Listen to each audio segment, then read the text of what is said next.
L'essentiel de l'actualité, bonsoir, bienvenue à la une, 24 décembre, fête de Noël ou de la Nativité. Les préparatifs vont bon train dans les églises, toutes sont bien décorées pour recevoir les fidèles cette nuit pour la veillée de Noël. Mais avant, quelques paroisses ont organisé des activités culturelles. C'est le cas de la paroisse Sainte Rita de Sangoya pour marquer la commémoration de la naissance du Christ. Marie-Angélique Bangoura nous fait le point. C'est la veille de Noël et partout en Guinée, les chrétiens sont prêts à commémorer la naissance du Christ. À la paroisse Sainte Rita de Sangoya, l'une des églises du doyenné de la grande banlieue de Conakry, les jeunes enfants présentent sur ce podium les différentes étapes de la nativité du Christ. Très enjoyé pour cette fête. Nous les enfants, à chaque Noël, nous recevons des cadeaux.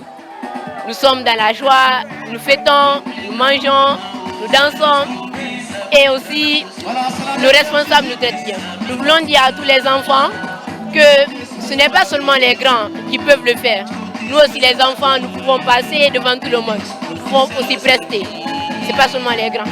La paroisse Sainte Rita de Sangoya tient à garder l'esprit de Noël, tout en mettant en avant les talents des enfants de cette paroisse. C'est la venue de l'enfant Jésus. On l'accueille dans l'allégresse, dans la joie. Et pour cela, nous encadrons la distraction de nos enfants. Nous les orientons et nous les soutenons. Vous voyez déjà ce soir, les enfants, combien de fois ils développent des talents cachés en eux. Des enfants, ils s'affirment par le langage parlé et le langage corporel. Et la joie, elle est cadrée dans le Seigneur Jésus. Cette veillée culturelle symbolise vraiment pour nous notre joie, toute notre mobilisation à vraiment accueillir l'enfant qui va naître à Noël. Donc nous sommes comme déterminés et très motivés à bien vivre demain la nativité de notre Seigneur Jésus-Christ, qui est pour nous la fête de Noël. La fête de Noël commémore la naissance du Christ.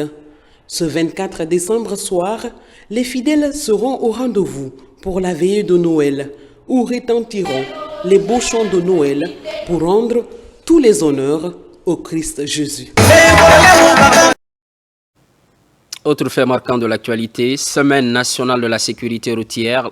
L'accent est mis sur la circulation fluide et sécurisée. Une quarantaine d'agents de la police routière s'approprient les principes, un renforcement des capacités en droite ligne de la 3e édition de la Sénazer. Colonel Morikaba de la police nationale. La police routière joue un rôle clé dans la régulation de la circulation et la constatation des infractions routières. Pour mener à bien ces missions, une formation continue s'avère nécessaire. C'est dans ce contexte que l'Agence guinéenne de la sécurité routière Aguizère a mis en place une session de renforcement des capacités à l'occasion de cette 3e édition de la Semaine nationale dédiée à la sécurité routière. Chaque jour, par votre présence et votre vigilance, vous contribuez à prévenir des accidents et à sauver des vies. Cette formation que nous lançons aujourd'hui a pour objectif de renforcer vos compétences et approfondir vos connaissances sur 3 piliers fondamentaux. Le code de la route, les règles générales de la circulation, la signalisation routière.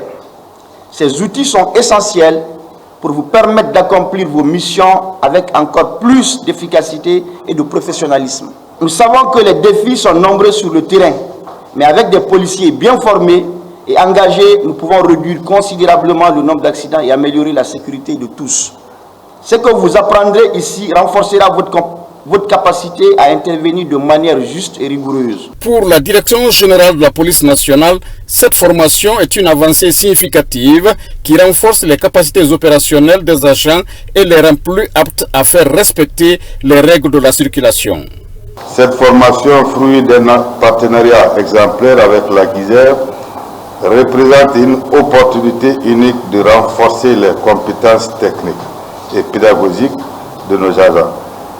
Elle leur permettra non seulement d'assurer une meilleure application des règles de sécurité routière, mais également d'engager un dialogue constructif avec les usagers pour une prise de conscience collective. Cette formation représente une opportunité exceptionnelle directe sur la vie des citoyens.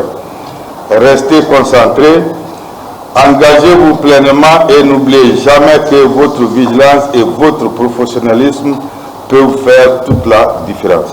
Pour rappel, cette formation a été rendue possible grâce au partenariat entre le ministère des Transports et celui de la Sécurité.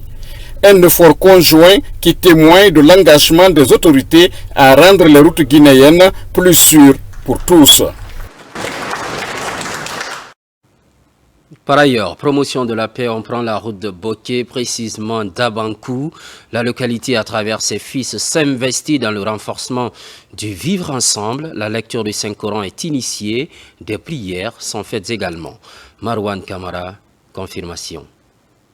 La communauté musulmane du district de Dabankou se réunit en un seul point pour prôner la paix. À travers la lecture du Saint-Coran et des prières, elle apporte sa contribution au maintien de la quiétude sociale et pour la réussite de la transition en Guinée. C'est une initiative des fils ressortissants et résidents de Dabankou. Tout ce qui existe dans ce bas monde-là, qui n'est pas créé, c'est la parole de Dieu. Et cette parole de Dieu, c'est le Saint-Coran. Ça, c'est un deuxièmement, c'est la reconnaissance de l'ensemble de la communauté Diarra au bienfait du général Mamadi Doumbouya. La communauté Diarra s'engage à soutenir le général Mamadi Doumbouya d'une manière indéfectible et pour toujours. Au cours de cette rencontre religieuse, le Coran a été lu plusieurs fois, suivi par des bénédictions pour le pays et pour les autorités. Une occasion pour les citoyens de cette localité d'exprimer aux autorités leurs difficultés liées au manque d'infrastructures sociales de base dans leur localité. C'est une population paisible qui prie nuit et jour pour la paix en Guinée, la cohésion sociale et le développement socio-économique tel que prôné par le chef de l'État. Tout Dabankou est résolu en un seul homme pour accompagner les idéaux du président général Mamadi Doumbouya. Mais aussi, Dabankou souhaite avoir l'électricité, la route pour permettre aux populations de se vaguer librement à leur activité. Centre de santé, nous avons des difficultés liées à la finition de notre centre de santé. Il est en chantier depuis 2017 par l'initiative des fils ressortissants et résidents. Aujourd'hui, nous avons bénéficié des équipements, mais le centre de santé est toujours inachevé. Nous demandons aux autorités de nous venir en aide. Dabankou est un district de la sous-préfecture de Kolaboui dans la préfecture de Boké. Pour le progrès de cette localité, ses filles et fils se basent sur la cohabitation pacifique. Ils invitent aussi l'ensemble des Guinéens à favoriser la paix pour le développement rapide de la Guinée. De Dabankou, Boké, retour à Conakry, le quartier Tombo dans la commune de Kaloum prend le relais des actions pour davantage rapprocher les Guinéens. C'est une cérémonie religieuse marquée par la lecture du Saint-Coran. Le message véhiculé prône l'unité nationale. Son assaillant témoignage. À la grande mosquée de Tombo, c'est la mobilisation autour de la prière pour implorer le Tout-Puissant Allah pour la réussite de la transition et pour le repos de l'âme des disparus de Zérékoré. Cette journée de lecture du Saint-Coran est l'initiative de l'association des femmes leaders de Kalo. Nous avons fait la lecture du Saint-Coran. C'était pour prier pour le drame qui s'est passé à Zérékoré. Et nous prions Dieu que ça ne se répète plus, qu'il y ait la paix, la joie, la quiétude ici. Cette rencontre a été un moment de communion entre les filles et fils du quartier Tombo. Le message de paix, le message de cohésion, le message de la bonne population. La population locale doit comprendre que le général Doumbouya est là pour nous. Le général Doumbouya est là pour les femmes. Le général est là pour les enfants. Le général est là vraiment pour aider la population guinéenne. Que Vraiment, on est content. Que Dieu nous protège. Nous prions pour le repos de l'âme de tous ces enfants décédés au stade de cette. Que Dieu leur accorde la paix éternelle. Que Dieu nous protège, qu'il réponde sa grâce sur toute la Guinée. Les femmes leaders de Kalo ont rappelé que seule la foi et l'engagement collectif peuvent guider la Guinée vers un avenir prospère. C'est tout pour les infos. On se retrouve incessamment pour d'autres actualités de la Guinée, notre paradis, terre de richesse et d'innovation. À très vite.